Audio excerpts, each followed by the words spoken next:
Yo halo semua, balik lagi bersama gua di channel Inficred Project. Pada video kali ini, gue bakal ngebahas lagi anime 86, yaitu di episode 11. Sebuah penutup dari core pertama yang luar biasa. Episode yang menampilkan banyak sekali adegan emosional, baik saat Shin dan yang lainnya diserang oleh Legion, dan juga adegan Lena yang juga sangat bagus. Kemudian di akhir, kita juga diberikan sebuah sedikit cuplikan, yang tentunya meninggalkan sebuah pertanyaan. Apakah Shin sudah mati? Bagi yang sudah membaca novel, pastinya kalian sudah tahu jawabannya. Namun buat yang hanya nonton anime saja, nanti akan gue jelasin. Di video ini, gue akan mengulas beberapa hal yang menarik dari episode ini. Dan tentunya, gue tidak akan memberikan banyak spoiler di sini. Karena di video sebelumnya, gue udah membahas spoiler ke depan. Jadi kalian bisa cek video sebelumnya kalau kalian membutuhkan spoiler.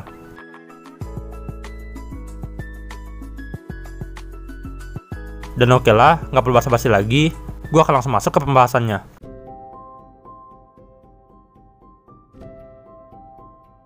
Episode 11. Ya, seperti yang gue bilang di awal, ini adalah sebuah penutup yang luar biasa. Sebuah episode yang sangat solid dan juga bagus. Yang pertama, gue akan ngebahas tentang Squad Spearhead yang berapa kali diserang oleh Legion. Di awal episode, kita bisa melihat Shin dan yang lainnya berusaha mengatasi serangan Legion. Dan hasilnya, semua mesin Juggernaut mereka hancur. Dan hanya tersisa satu yang merupakan milik Shin. Mereka juga terpaksa meninggalkan Vido, karena Vido telah rusak akibat serangan Legion. Mereka tidak bisa membawa Vido, itu sebabnya mereka pun terpaksa meninggalkannya. Kalau kalian mau info lebih detail tentang Vido, kalian bisa cek di video sebelumnya. Di sana, gue udah memberikan penjelasan lebih soal itu. Kemudian, setelah mereka berhasil lolos dari serangan Legion, Shin dan yang lainnya pun kembali melanjutkan perjalanan dengan hanya satu mesin Juggernaut. Dalam perjalanan, mereka sempat dihadang hujan dan juga menemukan sebuah reruntuhan kota. Mereka pun mampir ke sebuah sekolah untuk beristirahat. Ini adalah sebuah momen yang cukup adem dan juga menenangkan hati di episode kali ini. Namun semuanya pun berubah setelah Shin memutuskan untuk maju melawan Legion sendirian. Shin melakukan hal ini tidak lain untuk menjadikan dirinya sendiri sebagai umpan, agar teman-temannya bisa kabur dengan selamat. Namun kita tahu, kalau teman-temannya tidak mungkin meninggalkan temannya yang berharga. Raiden, Anju, Theo, dan Kurena pun segera menyusul Shin dengan persenjataan yang ala kadarnya. Pada akhirnya, Shin dan yang lainnya pun terpojok tidak berdaya karena menghadapi banyaknya jumlah Legion, apalagi ada kemunculan sebuah Legion yang menembakkan meriam dengan daya ledak yang besar. Legion ini juga mempunyai sebuah hubungan yang penting. Dan kalau kalian lihat, ada salah satu frame yang merupakan Easter egg untuk cerita mendatang. Intinya, ini akan menjadi sebuah hal yang cukup penting. Namun, gue nggak akan ngebahas lebih soal itu di sini, karena di sini gue hanya akan ngebahas anime dan menghindari spoiler yang berlebihan. Ya, mungkin kapan-kapan akan gue buat video khusus yang ngebahas tentang spoiler. Balik lagi ke topik bahasan, di akhir pertarungan, kita bisa melihat Shin yang terpojok dan akan dieksekusi oleh Legion untuk diambil kepalanya sebagai otak yang dimasukkan ke dalam Legion lain. Apalagi, kita juga melihat banyak cuplikan di akhir episode yang menunjukkan kondisi kepala Shin yang tidak baik-baik saja. Bahkan ada adegan Rei yang mengajak Shin pergi, yang tentu makin memperkuat hal ini. Karena kita tahu kalau Rei tidak lagi bernyawa. Jadi pertanyaannya, apakah Shin sudah mati? Jawabannya tentu saja tidak. Apa yang ditampilkan di akhir episode merupakan dramatisir atau sebuah bait. Menurut gua, ini merupakan sebuah bait yang sangat apik dan bagus. Misalnya kalian hanya menonton anime tanpa pernah membaca novelnya, maka bait ini akan sukses membuat kalian bertanya-tanya, bagaimana nasib Shin? Karena Shin sering muncul di sampul novelnya. Kalau misalnya Shin sudah mati, tidak mungkin bukan kalau dia muncul terus? Kemudian selanjutnya, kita akan membahas tentang Lena. Adegan-adegan Lena di sini cukup emosional. Lena masih menjadi seorang handler, dan kali ini dia pun ditunjuk untuk menjadi handler bagi skuadron yang baru. Di sini, Lena juga akhirnya datang langsung ke tempat tinggal para 86, lebih tepatnya ke tempat skuadron eksekusi.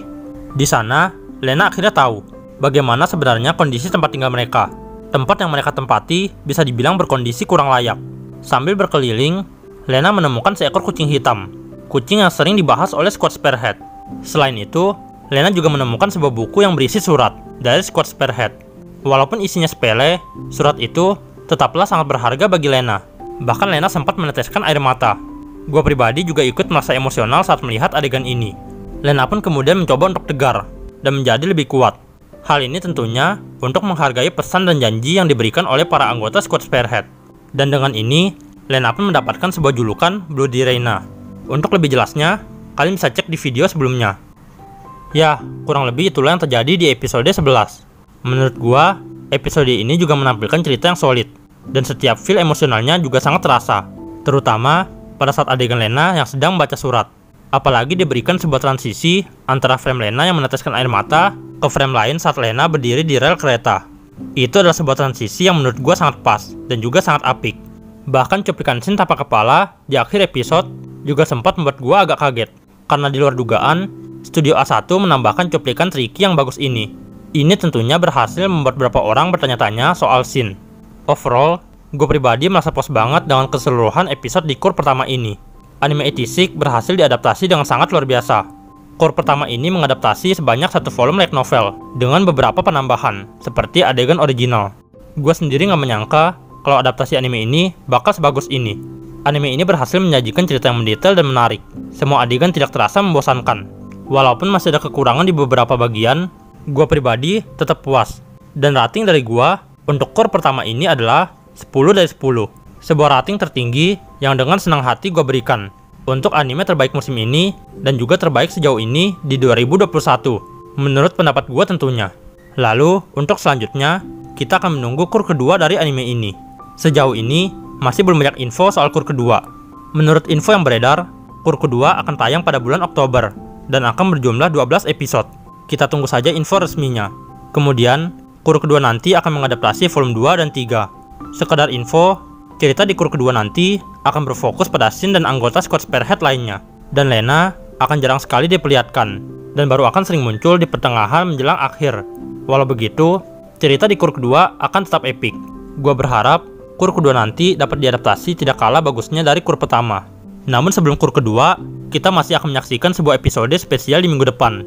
Ceritanya tentang apa, gue juga nggak tahu. Bisa jadi hanya sebuah episode recap. Ya apapun itu, mari kita tunggu saja. Lalu, gue mungkin nggak akan ngebuat bahasan untuk episode spesial itu. Tergantung apakah isi dari episode spesial itu relevan atau tidak. Kalau relevan, baru akan gue bahas. Setidaknya dengan ini, core pertama telah berakhir. Kalau menurut kalian gimana dengan core pertama ini?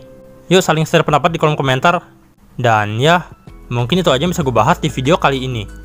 Terima kasih buat yang udah ngikutin video bahasan dari gua sepanjang core pertama ini. Mari sama-sama kita tunggu info lebih lanjut soal core kedua. Apakah nantinya gua akan lanjut membahas di core kedua? Ya, semoga saja.